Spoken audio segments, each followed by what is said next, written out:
All right, we're going to begin in London, where President Trump's official state visit to the UK is underway. He and First Lady Melania Trump arrived earlier. Some of the royal family greeted them with a welcome ceremony at Buckingham Palace.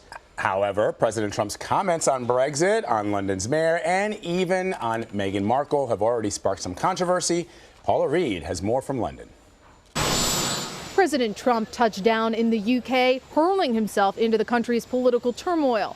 Before even landing on British soil, he tweeted his disdain for London Mayor Sadiq Khan, whom he describes as a stone-cold loser. The two are not scheduled to meet. His first stop, Buckingham Palace, to meet the Queen. Later today, he will have tea with Prince Charles.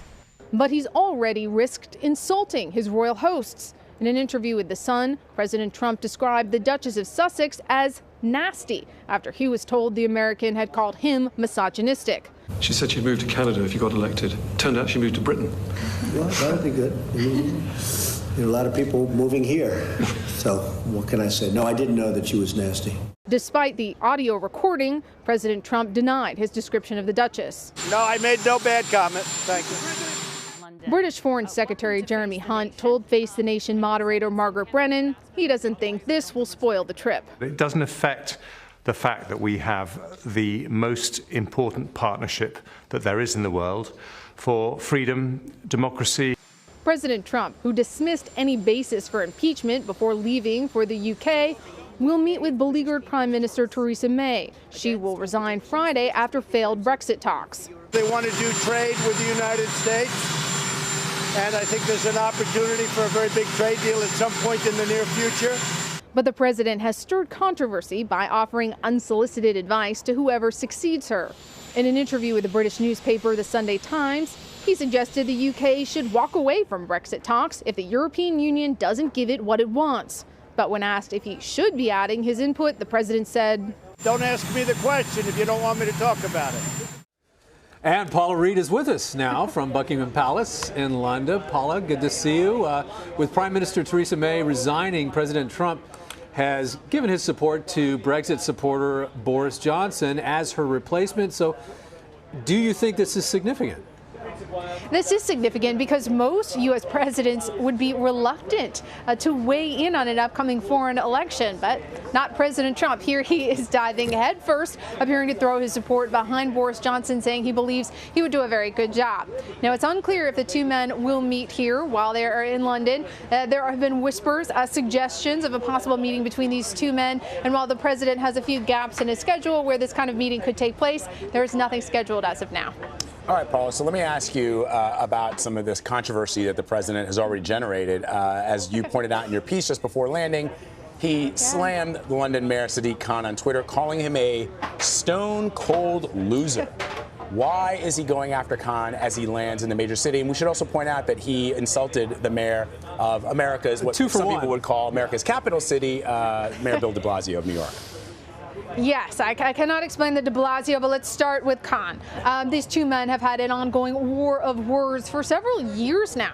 Khan is the son of a Pakistani immigrant bus driver, and he has criticized the president over his travel ban. The president, in turn, has criticized Khan over his handling of a terrorist attack in London. The two men have continued to exchange these insults. Khan even called for the president's state visit here to be canceled, and that is likely what prompted today's tweet. These two men, though, however, they are not meeting, do not intend to cross paths during the president's trip. Yeah. I should just point out that I have the New Yorker's view where everything happens in New York. I mean, not America's capital city, the capital city of the state. Exactly. And they do have quite a history, Sadiq Khan and the president. Yes. But also the president is on tape describing Meghan Markle as nasty in an interview with The Sun. So do you think that those comments, even though he's denying now that he said that, but do you think that those comments will have any impact on this particular trip? After all, he's meeting with a lot of her new relatives.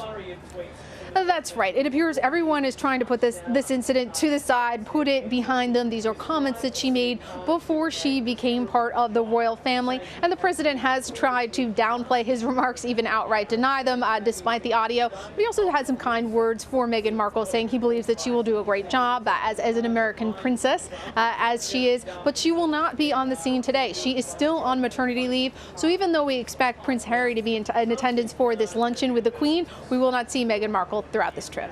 All right, Paula, on a more substantial note, the president has been barred from speaking at Parliament. How unusual is that, and what's behind that decision?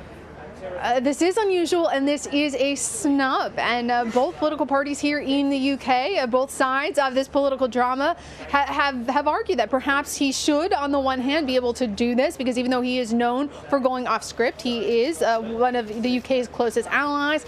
But they were drowned out by people who did not want him to address Parliament, arguing that he is, quote, sexist and racist. And of course, being known for going off script, they just didn't know how that would play out. But this is incredibly unusual for a U.S. leader to be denied this privilege. Well, he was also denied a couple honors that are often given to people on a state visit. He's not staying at Buckingham Palace, and he also was not given the gold proceeding through the town on the carriage, which I'm sure probably bothers him. But maybe I imagine there were security concerns about that. But so we are seeing, in spite of that, a lot of pomp and circumstance there today. What did the Londoners think of all of this, though? It's been interesting. They were anticipating a lot of protests, but so far here this morning, the crowd has been pretty sizable and pretty peaceful. In fact, I heard a lot of pro-Trump yelling and chants as Marine One descended here at Buckingham Palace. There were a few people who engaged in a shouting match, but that appeared to be less about President Trump and more about local politics. But most of the protests are expected tomorrow when the president leaves the Buckingham Palace and all of his royal visits and heads to Downing Street for the more political aspect of this trip, because again, most of the focus in this trip will be on Brexit. I'm wondering, have you seen the large inflatable baby Trump yet? Has that been in the area? I haven't seen it anywhere, and I have looked up. All I've seen are a few helicopters. No sign of inflatable baby Trump. All right, Paula, thank you so much as always. We appreciate it.